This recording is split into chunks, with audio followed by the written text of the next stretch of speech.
تو اب میں جو ہے وہ پیازوں کو کروں گی تھوڑا سا ٹھنڈا کروں گی، اتنے گرم تو نہیں اوبویسلی گرائنڈ کر سکتی، بعد میں ان کو گرائنڈ کرنا ہے۔ اور یہ جو بادام ہیں، کاجو بھی اس میں چاہیے ہوتے ہیں لیکن کاجو میرے پاس تھے نہیں، جو تھے وہ سالٹڈ تھے تو پھر وہ میں نے نہیں ڈالے کیونکہ پھر وہ کھانے میں نا سالٹ کی ریشو جو ہے وہ چینج ہو جانی تھی، تو اس لیے میں نے صرف بادام ہی رکھے تھے۔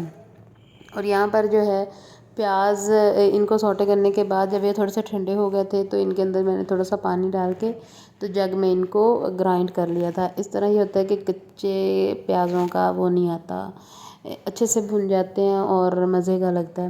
آئل میں نے ڈالا تھا لیکن میں نے تھوڑا زیادہ آئل ڈال لیا تھا، جو کہ پھر بعد مجھے اس میں سے جو ہے وہ نکالنا پڑا تھا۔ اور پیاز ڈالنے کے ساتھ ہی میں نے جو ہے اس کے اندر وہ ڈال دیے تھے، چکن ڈال دیا تھا، مجھے تھا کہ یہ اچھے سے ہو جائے گا، گل جائے گا۔ اور ایک اور چیز، پیازوں کے ساتھ میں نے ادرک اور لہسن کا پیسٹ بھی ڈالا تھا، کہ ادرک لہسن کا پیسٹ اور جو سوٹے کیے ہوئے پیاز تھے وہ سارے اکٹھے ڈال کے تو گرائنڈ کر لیے تھے۔ اور یہاں پہ میں بادام چھیل کے تو اب میں الگ سے دوسرے والا تو وہ جو مکسر ہوتا ہے وہ تو نہیں نکالوں گی، اتنے برتن دھونا بڑا مسئلہ ہو جاتا ہے۔ میں نے ان کے اندر بھی تھوڑا سا پانی ڈال کے جگ میں ان کو گرائنڈ کر کے اس کے اندر ڈال دیا تھا۔ پہلے مجھے لگتا تھا کہ یہ پیاز جو ہیں یہ جو بادام وغیرہ ڈالتے ہیں یہ بس ٹشن ہی ہوتا ہے، ان کا کیا ذائقہ ہوتا ہے، لیکن اتنا اسٹرانگ فلیور تھا یہ آلمنڈس کا اس کے اندر، اور پھر میں سوچ رہی تھی اگر کاجو بھی ہوتے تو پھر اس سے بھی شاید زیادہ یہ اسٹرانگ فلیور ہوتا نا اس کا، لیکن یہ بہت مزے کا اس کا آ رہا تھا ذائقہ بھی اور اس کا فلیور سارا کچھ نا۔ اچھا جی، یہاں پر میں اس کو اچھے سے بھون رہی ہوں۔ اس کے بعد میں نے اس میں نمک اور کالی مرچ اور سفید مرچ ڈالی تھی بس، اور میں نے کوئی تیسری چیز نہیں ڈالی تھی۔ ٹوٹل اس میں ادرک لہسن کا پیسٹ اور پیاز گرائنڈ کر کے ڈالے، پھر دہی، نمک تو پہلے بھی ڈالا ہوا تھا جب اس میں ڈالا تھا، جب کیا کہہ رہی ہوں میں چکن کو وہ کیا تھا، میرینیٹ کیا تھا تو نمک ڈالا تھا، تو بعد میں آپ نے نمک کا خیال رکھنا ہے تو کہ زیادہ نہ نمک ہو جائے نا، اس لیے چیک کر کے ڈالنا ہے۔ اور یہاں پر آٹا تھا جو کہ میں بالٹی میں ڈال رہی تھی، اور یہ میں نے اس کے اندر کپ رکھا تھا کہ تاکہ مجھے نا یہ نکالنے میں آسانی ہو، اور یہ میں نے بالٹی اٹھا کے کیبن میں رکھ دینی تھی۔ اور اس کے بعد باقی کی چیزیں سمیٹ لی تھی۔ یہ گرم مسالہ جو ہے وہ پسا ہوا تھا، اس کا پیکٹ تھا، تو میں نے سوچا ساتھ ساتھ اس کو بھی میں کسی ڈبے میں ڈال لوں، اس سے پہلے کہ کسی بچے کے ہاتھ لگے اور وہ گرا دے۔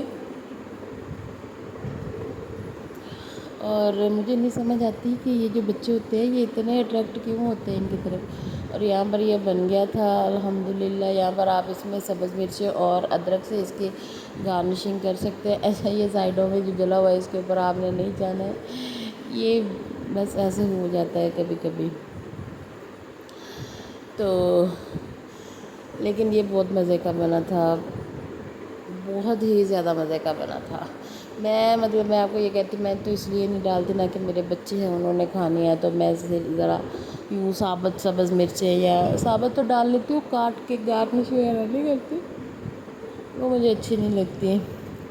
اور اس کے بعد یہاں پر میں آ گئی تھی کہ کمرہ ٹھیک کر لوں، بیڈ وغیرہ یا سارا کچھ ٹھیک کر لوں نا۔ اچھا آپ دیکھ رہے ہوں گے یہاں پہ میں نے بیڈ کے اس طرف کو تکیے رکھے ہوئے ہیں، اس طرح کر کے نا سونے میں آسانی رہتی ہے، پھر مجھے یہ ایشو نہیں ہوتا کہ میں درمیان میں لیٹتی ہوں تو دونوں بچے سائڈوں پہ لیٹ جاتے ہیں، پھر مجھے یہ نہیں ہوتا کہ کوئی ایک بچہ ایک سائڈ سے گر جائے گا۔ اگر مطلب ایگزیکٹ سائڈ کو بیڈ کی کو وہ لیٹے نا تو پھر مجھے یہی ایشو رہتا ہے کہ مجھے سر رات نیند نہیں آتی تسلی کے ساتھ۔ اور یہاں پر جی میں نے یہ پتیلے یہ سالن نکال لیا تھا، برتن شرتن دھو لیے تھے، تو یہاں پہ میری آپ سے ایک ریکویسٹ ہے کہ کائنڈلی میری چینل کو سبسکرائب کیجیے گا، میری ویڈیو کو لائک کر دیں، اور تھینک یو جی۔